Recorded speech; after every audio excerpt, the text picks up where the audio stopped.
राज्यातील शासकीय कर्मचाऱ्यांच्या विविध प्रलंबित मागण्यांसाठी शासनाचे सातत्याने दुर्लक्ष होत असल्याच्या निषेधार्थ राज्यभरातील सरकारी, निमसरकारी कर्मचारी, शिक्षक व शिक्षकेतर कर्मचारी मंगळवारी दिनांक 21 एप्रिल पासून बेमुदत संपावर गेले आहेत।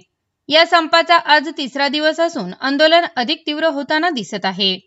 आज उपोषणाच्या तिसऱ्या दिवशी आंदोलनकर्त्यांनी शासनाकडे लक्ष वेधण्यासाठी अनोख्या पद्धतीने आंदोलन छेडले। उपोषणस्थळी जागरण गोंधळ कार्यक्रमाचे आयोजन करण्यात आले होते। पारंपरिक पद्धतीने सादर करण्यात आलेल्या या कार्यक्रमातून कर्मचाऱ्यांनी आपल्या मागण्यांकडे शासनाने गांभीर्याने लक्ष द्यावे असा संदेश दिला। यावेळी आंदोलकांनी जुनी पेन्शन योजना लागू करणे, रिक्त पदे तत्काळ भरणे, वेतनातील तफावत दूर करणे तसेच इतर प्रलंबित मागण्या तातडीने मान्य करण्याची मागणी पुन्हा एकदा ठामपणे मांडली। संपामुळे शासकीय कार्यालयातील कामकाज ठप्प झाले असून नागरिकांनाही विविध अडचणींना सामोरे जावे लागत आहे। तरीही शासनाकडून अद्याप कोणतीही ठोस भूमिका घेतली नसल्याने कर्मचाऱ्यांमध्ये नाराजी वाढत आहे। दरम्यान मागण्या मान्य झाल्या नाही तर आंदोलन अधिक तीव्र करण्याचा इशारा आंदोलकांनी दिला आहे। यावेळी सुभाष तळेकर, साहेबराव निमसे, अशोक मसाळ, आप्पासाहेब शिंदे आदी कार्यकर्ते मोठ्या संख्येने उपस्थित होते। खरं तर मी आपल्या लोकशाहीचा चौथा स्तंभ जो आहे त्यांचे आभार मानतो की सामान्य कर्मचाऱ्याच्या व्यथा या सामान्य नागरिकांपर्यंत पोहोचवण्यासाठी तुम्ही देखील आमच्या सोबत उन्हातान्हात उभे आहात। मित्रांनो, आज आंदोलनाचा तिसरा दिवस आहे तरी देखील शासनाला आमच्या वेदना कळलेल्या नाहीत।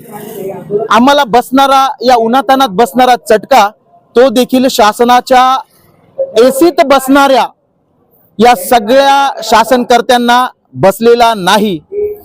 पण हाच कर्मचाऱ्यांचा आक्रोश, त्यांच्या डोळ्यातील आग त्यांच्या खुर्च्यांना चटके दिल्याशिवाय राहणार नाही ही ग्वाही मी आज कर्मचारी संघटनेचा नेता आणि एक सामान्य कार्यकर्ता, शासकीय कर्मचारी संघटनेचा कार्यकर्ता म्हणून देतो। मित्रांनो, आज आम्ही एक वेगळ्या शासनाचा निषेध नोंदवलाय। ज्या पद्धतीने आपण आपल्या संस्कृतीत एक जागरण गोंधळ करतो आणि आपल्या कुलदेवाला खुश करण्याचा प्रयत्न करतो, त्याच पद्धतीने मायबाप आणि आमची देवता म्हणून जे शासन आहे त्या शासनाला खुश करण्यासाठी आम्ही आज जागरणाचं नियोजन केले।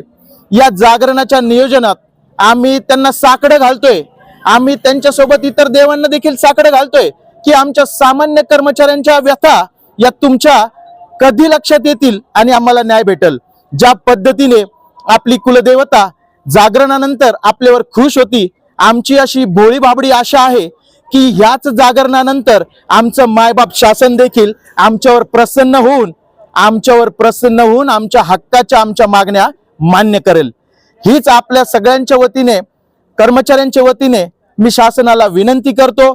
सामान्य नागरिकांचे या 3 दिवसात प्रचंड हाल झालेत, याचं शल्य आम्हाला उभ्या आयुष्यात असेल। आपले अडलेले सर्व कामे आम्ही येत्या काही दिवसात संपावरून परत आल्यानंतर वेळेकाळेचं भान न ठेवता करून देऊ ही शपथ घेतो, हे वचन देतो आणि थांबतो। धन्यवाद। ऐकू येते का? ऐकू? आज या ठिकाणी राज्य सरकारी कर्मचारी मजदूर संघटनेचा संपाचा हा तिसरा दिवस आहे आणि या तिसऱ्या दिवशी कुठलंही ऑफिस चालू नाही, तलाठी कार्यालय बंद आहेत, शाळा बंद आहेत, कचेरीत एक माणूस नाही, लोकांची गैरसोय होती, लोकांना कामाची सवय आहे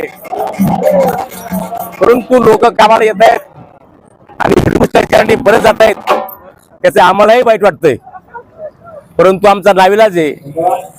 खरंच सांगा तुम्ही, आम्ही पब्लिक पण हा प्रश्न विचारतो की जर समजा आयुष्यभर कर्मचारी काम करतो आणि त्याला पेन्शनमध्ये जाताना जर 2 आणि 3 हजार रुपये मिळाले तर तो काय करू शकतो याचा विचार मायबाप जनतेने केला पाहिजे।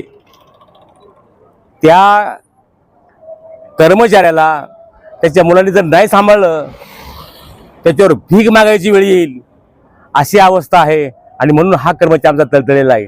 आजही तुम्ही भाजी बाजारात गेले तर आमच्या निवृत्त कर्मचारी भाजी विकायचा धंदा करतायत, वस्तुस्थिती आहे.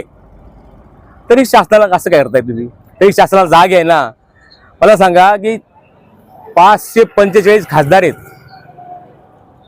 या महाराष्ट्राचे 363 आमदार आहेत.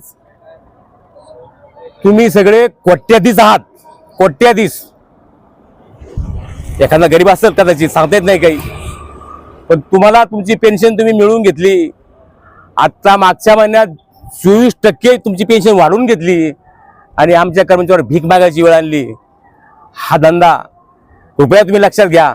आणि शासनाला एवढंच म्हणणं आहे की बाबा हो, तुम्ही तरी विचार करा आणि ह्या सुकड्या बंद करा आणि आमच्या कर्मचाऱ्याची पेन्शन आम्हाला द्या, ही विनंती मी या ठिकाणी करतो.